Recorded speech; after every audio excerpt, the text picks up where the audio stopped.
नमस्ते दोस्तों। क्या आपको लगता है कि मोक्ष सिर्फ दुनिया को छोड़कर जंगल में जाकर या सारी सुख सुविधाओं का त्याग करके ही मिलता है? क्या आध्यात्म का मतलब सिर्फ कठोर नियम, व्रत और उपवास हैं? अगर हाँ, तो आज की ये कहानी आपकी सोच पूरी तरह से बदलने वाली है। ये कोई सामान्य पौराणिक कथा नहीं है दोस्तों, ये एक ऐसी अद्भुत और अनसुनी गाथा है जो हमारे सनातन धर्म के एक ऐसे रहस्यमय और गूढ़ ग्रंथ से निकली है जिसका नाम है कुलार्णव तंत्र। जी हाँ, कुलार्णव तंत्र, एक ऐसा ग्रंथ जो मुक्ति और भोग दोनों को एक साथ पाने का रास्ता दिखाता है, लेकिन अक्सर लोग इसे ठीक से समझ नहीं पाते। आज मैं आपको एक ऐसे महान सिद्ध पुरुष की कहानी सुनाऊंगा जिसने जीवन भर तपस्या की, ज्ञान अर्जित किया, लेकिन फिर भी उसके भीतर एक कमी थी, एक ऐसा असंतोष जो उसे बेचैन किए हुए था। और फिर कैसे महादेव शिव ने स्वयं उसे कुलार्णव तंत्र के असली रहस्यों से परिचित कराया और उसकी पूरी दुनिया बदल गई।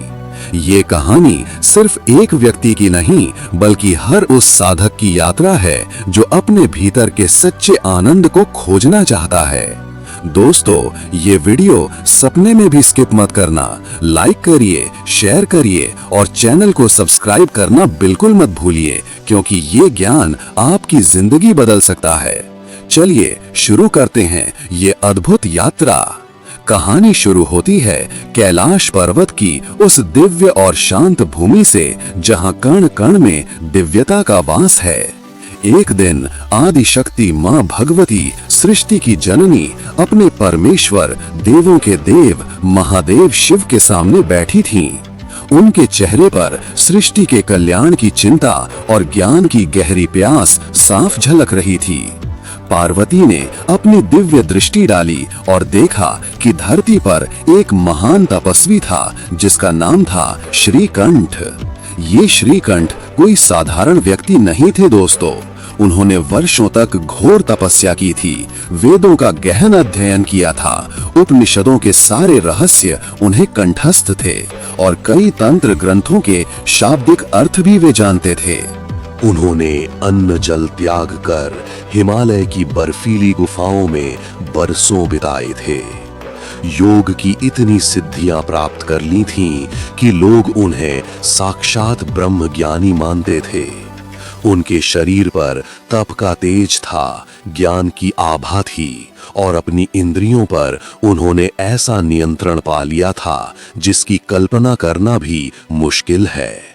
उन्होंने सभी सांसारिक सुखों का त्याग कर दिया था, अनगिनत तीर्थ यात्राएं की थीं और अपना पूरा जीवन मोक्ष पाने के लिए समर्पित कर दिया था। और वे खुद भी अपनी इन उपलब्धियों से संतुष्ट लगते थे।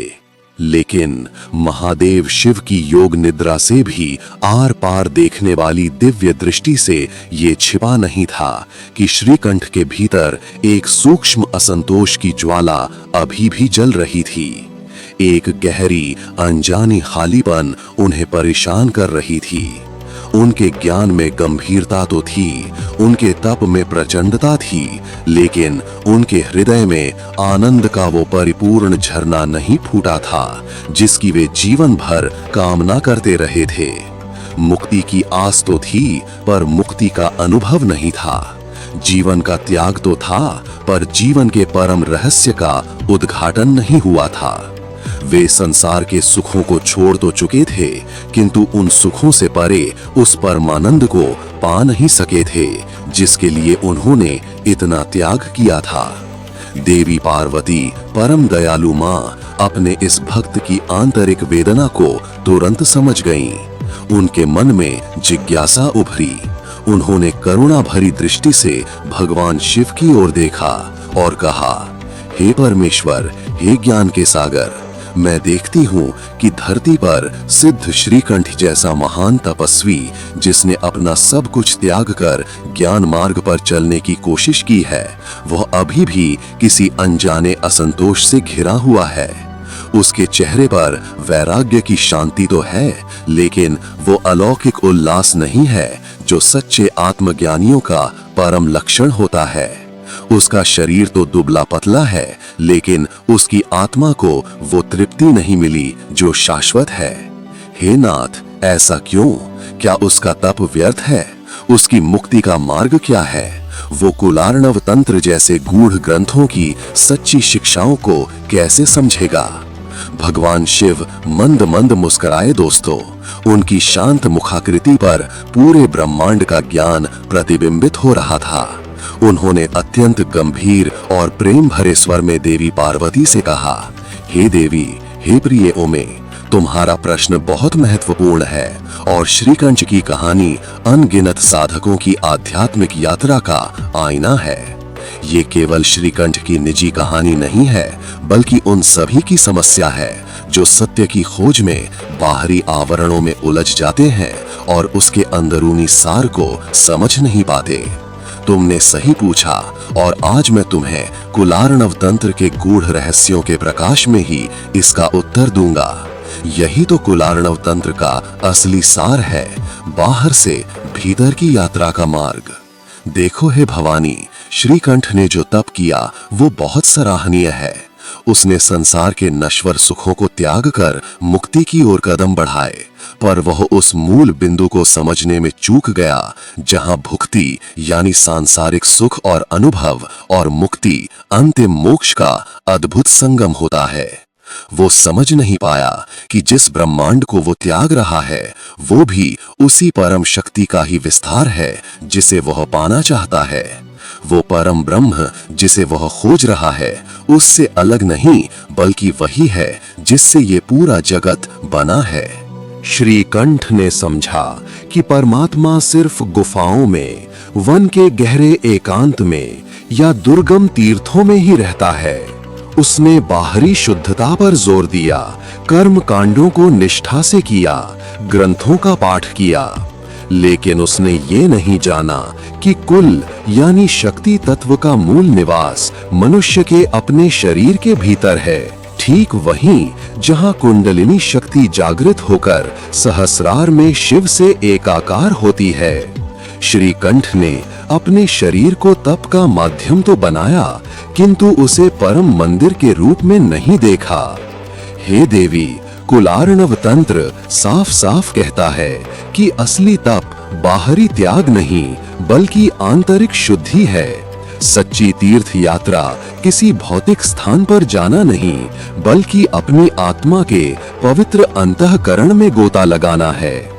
जिस शक्ति को वो ब्रह्मांड में खोज रहा था, वही शक्ति उसकी हर सांस में, उसके हर हृदय स्पंदन में और इस पूरे दिखाई देने वाले जगत में जीवित है। कुल मार्ग या कौल धर्म, जिसे हम कुलार्णव तंत्र में विस्तार से समझाते हैं, ये सिखाता है कि जीवन को पूर्णता में जीना ही सच्ची साधना है। ये 5 मकार के रहस्यों को भी उजागर करता है। श्रीकंठ जैसे अनेक साधक इनका शाब्दिक अर्थ निकालकर या तो इनसे दूर भागते हैं या गलत धारणाएं बना लेते हैं, परंतु कुलार्णव तंत्र कहता है कि ये कोई स्थूल उपभोग नहीं, अपितु बहुत गहरे प्रतीकात्मक अर्थ रखते हैं। दोस्तों, ये 5 मकार क्या हैं? ध्यान से सुनिए, क्योंकि यहीं पर कुलार्णव तंत्र की सबसे बड़ी विशेषता छिपी है। पहला मकार है मध्यम, शराब। इसका मतलब स्थूल शराब पीना नहीं, बल्कि वो दिव्य आनंद है जो शिव शक्ति के मिलन से उत्पन्न होता है। वो ब्रह्म रस जिसे पीकर साधक हमेशा के लिए शांत हो जाता है। दूसरा मकार है मांसम, मांस। इसका मतलब पशु मांस खाना नहीं, बल्कि साधक द्वारा अपने अहं का बलिदान है। वो अपनी पशुवत वृत्तियों जैसे क्रोध, लोभ, मोह, मद, मत्सर का त्याग करता है और उन्हें अग्नि में शुद्ध करता है। तीसरा मकार है मत्स्यम, मछली। इसका अर्थ मछली खाना नहीं, बल्कि अपनी चंचल इंद्रियों को नियंत्रण में लाना है। हमारी इंद्रियां पानी में मछली की तरह चंचल होती हैं, जो उन्हें वश में कर लेता है वही सच्चा मत्स्य साधक है। चौथा मकार है मुद्रा, धान्य विशेष या हाव भाव। इसका अर्थ केवल हाथ के संकेतों तक सीमित नहीं, बल्कि उन पवित्र अवस्थाओं को प्राप्त करना है जहां साधक सत्य का दर्शन करता है। ये सत्य की छाप है, भीतर और बाहर। ये उस धैर्य और एकाग्रता को दिखाता है जिससे मन के सारे विकार दूर हो जाते हैं और वह परमात्मा को प्राप्त कर लेता है। और पांचवा मकार है मैथुनम, संभोग। इसका मतलब स्थूल कामुक क्रिया नहीं, बल्कि आत्मा का परमात्मा से विलय है। वो परम आनंदमय समाधि की स्थिति जहां द्वैत का हर भेद मिट जाता है और शिव शक्ति का अविच्छिन्न मिलन घटित होता है। ये कुंडलिनी का सहस्रार में उठना और शिव से एक हो जाना है। ये कौल मार्ग केवल सूखा ज्ञान नहीं दोस्तों, ये अनुभव का मार्ग है। इसमें गुरु की कृपा सबसे ऊपर है, क्योंकि गुरु ही साधक को इन गूढ़ रहस्यों का असली ज्ञान कराता है। श्रीकंठ ने ज्ञान तो इकट्ठा किया, पर गुरु परंपरा द्वारा अनुभूत ज्ञान से वह वंचित रह गया। उसने बाहरी त्याग को ही सब कुछ मान लिया, जबकि सच्चा त्याग संसार से विरक्ति नहीं, बल्कि संसार के प्रति आसक्ति का त्याग है। श्रीकंठ ये भी नहीं समझ सका कि जो परमात्मा उसकी मुक्ति का कारण है, वही परमात्मा उसके भोग यानी भक्ति और जगत के अनुभवों का भी स्रोत है। कुलार्णव तंत्र स्पष्ट कहता है कि भुक्तिश्च मुक्तिश्च करे तिष्ठतः कौलिनाम। भुक्ति और मुक्ति दोनों ही कौलों, कुल मार्ग के साधकों के हाथ में होते हैं। वे न तो जीवन के अनुभवों से भागते हैं और न उनमें लिप्त होकर फंसते हैं। वे जानते हैं कि सब कुछ उसी एक दिव्य शक्ति का विस्तार है और उस शक्ति का स्मरण करते हुए जीवन जीना ही सच्चा भोग और सच्ची मुक्ति है। और हे देवी, मेरी इन बातों को सुनते ही श्रीकंठ के भीतर एक सूक्ष्म परिवर्तन शुरू हो गया है। मेरी दिव्य दृष्टि से मैंने उसे अपने कैलाश के इस गोपनीय संवाद को ग्रहण करने की क्षमता दी है। मेरे इन शब्दों को वह अपने गहन ध्यान में अनुभव कर रहा है। और दोस्तों, ठीक ऐसा ही हुआ। जैसे ही भगवान शिव अपने मुख से इन रहस्यों का उद्घाटन कर रहे थे, श्रीकंठ, जो धरती पर अपनी गुफा में गहरी समाधि में लीन था, उसके भीतर एक अविस्मरणीय क्रांति होने लगी। उसे अचानक अपने वर्षों के तप और ज्ञान की सीमाओं का एहसास हुआ। वह जिन तीर्थों की यात्रा पर गया था, वो सिर्फ पत्थर की मूर्तियां और पवित्र नदियां नहीं, बल्कि प्रत्येक मनुष्य के भीतर स्थित तीर्थ के प्रतीक थे, जहां आत्मा स्नान करती है और अहम को धोया जाता है। उसे महसूस हुआ कि उसने सत्य को जानने के लिए संसार से आंखें बंद कर ली थीं, जबकि सत्य तो प्रत्येक कण में नृत्य कर रहा था। उसने परमात्मा को दूर आकाश में या परम निर्वाण में खोजने की कोशिश की थी, जबकि परमात्मा तो उसके भीतर शक्ति के रूप में जीवित था, उसकी कुंडलिनी में सोया हुआ था, उसकी हर सांस में स्पंदित था। ये बोध, ये एहसास श्रीकंठ के लिए एक नए जन्म जैसा था। उसने अपनी तपस्या का रास्ता बदल दिया।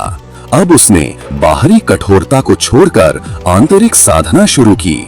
वह अपनी इंद्रियों को बाहरी चीजों से खींचकर भीतर मोड़ने लगा। उसने जगत को त्यागने के बजाय जगत में ईश्वरीय चेतना को देखना शुरू किया। पेड़, पौधे, जीव, इंसान, पानी, हवा, उसे हर जगह वही आदि शक्ति कुंडलिनी का नृत्य दिखाई देने लगा। उसने अपने भोजन को भी केवल शारीरिक पोषण न मानकर उस दैवीय ऊर्जा के प्रसाद के रूप में ग्रहण करना सीखा, जो उसे भीतर से शुद्ध और सशक्त कर रहा था। उसने अपने विचारों को नियंत्रित किया, नकारात्मक भावनाओं को मांस की तरह भस्म किया, अपनी चंचल इच्छाओं को मछली की तरह वश में किया। उसकी हर क्रिया अब एक मुद्रा बन गई, जो आंतरिक शुद्धि और बाहरी व्यवहार में सामंजस्य स्थापित कर रही थी। और सबसे ऊपर उसने अपने मैं को ब्रह्म में लीन करने का वो परम अनुभव प्राप्त किया। दोस्तों, यही उसका वास्तविक मैथुन था, जहां उसकी व्यक्तिगत आत्मा शिव का परम शक्ति से एकाकार हुआ। ये कोई बाहरी कर्मकांड नहीं था, बल्कि उसके अंदर का सबसे पवित्र और दिव्य यज्ञ था। श्री कंठ के भीतर आनंद का वो अथाह सागर उमड़ पड़ा, जिसकी वो वर्षों से कामना कर रहा था। उसके चेहरे पर अब वैराग्य की शांति के साथ साथ ब्रह्मानंद का दिव्य उल्लास भी साफ दिख रहा था। उसके शरीर में जो दुर्बलता थी, वो अब ओज और कांति में बदल गई थी।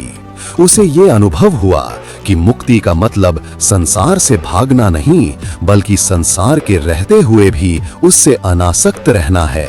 और भोग का मतलब इंद्रिय लिप्सा नहीं, अपितु हर अनुभव में दिव्य आनंद को महसूस करना है। पार्वती ने श्रीकंठ के इस परिवर्तन को देखकर बहुत खुशी महसूस की। उन्होंने फिर शिव की ओर देखा और कहा, धन्य है हे महादेव, आपके वचन अमृत के समान हैं। श्रीकंठ जैसे अनेक साधक भटक जाते हैं, क्योंकि वे शास्त्रों के बाहरी अर्थों में उलझकर उसके अंदरूनी रहस्यों से वंचित रह जाते हैं। आपने कुलार्णव तंत्र के उस अनुपम ज्ञान को प्रकाशित किया, जिसने श्रीकंठ को सच्चे अर्थों में भुक्ति और मुक्ति के दिव्य मिलन का अनुभव कराया। सच में कुलार्णव तंत्र केवल पूजा पाठ या क्रियाओं का संग्रह नहीं, अपितु परम तत्व के साक्षात्कार का एक व्यावहारिक और जीवंत मार्ग है। ये सिखाता है कि जो पूरी दुनिया में फैली है, वही देवी हमारे भीतर भी कुंडलिनी बनकर रहती है। शिव ने कहा, यही सत्य है हे भवानी। कुल मार्ग के साधक को कहीं दूर भटकने की आवश्यकता नहीं होती। उसे अपनी आत्मा के भीतर ही पूरा ब्रह्मांड, सारी शक्ति और सारा आनंद दिखाई देता है। वह अपने जीवन के हर पल को यज्ञ मानता है और हर अनुभव में दिव्य ऊर्जा का अनुभव करता है। श्रीकंठ ने इसी सत्य को अपना लिया है और वो अब केवल तपस्वी नहीं, बल्कि एक जीवन मुक्त सिद्ध पुरुष है। तो दोस्तों, इस तरह सिद्ध श्रीकंठ ने अपने बाहरी तप और ज्ञान की यात्रा को पूरा करके कुलार्णव तंत्र द्वारा बताए गए आंतरिक साधना के मार्ग पर चलकर परम सिद्धि को प्राप्त किया। उसने समझा कि दिव्यता का मंदिर बाहर नहीं, बल्कि हमारे भीतर है और ईश्वर कहीं दूर नहीं, अपितु हमारी हर सांस में, हमारे हर कण में समाया हुआ है। ये कहानी हमें सिखाती है कि सच्चा ज्ञान सिर्फ किताबों में नहीं, बल्कि अनुभव में है, और सच्ची भक्ति केवल बाहरी आडंबरों में नहीं, बल्कि हृदय की गहराई में स्थित उस एक दिव्य चेतना के प्रति समर्पण में है, जिस चेतना को कुलार्णव तंत्र आदि शक्ति देवी के रूप में स्थापित करता है। उम्मीद है दोस्तों, आपको ये अनसुनी और प्रेरणादायक कहानी पसंद आई होगी। कुलार्णव तंत्र के ये गहरे रहस्य शायद आपकी आध्यात्मिक यात्रा में एक नई दिशा दें। अगर आपको ये वीडियो अच्छा लगा तो इसे लाइक करना, अपने दोस्तों और परिवार के साथ शेयर करना और हमारे चैनल को सब्सक्राइब करना बिल्कुल मत भूलना। हम आपके लिए ऐसे ही गूढ़ और ज्ञानवर्धक कहानियां लाते रहेंगे। मिलते हैं अगले वीडियो में। तब तक के लिए अपना ध्यान रखिए और अपने भीतर के दिव्य प्रकाश को जागृत करते रहिए। जय महाकाल।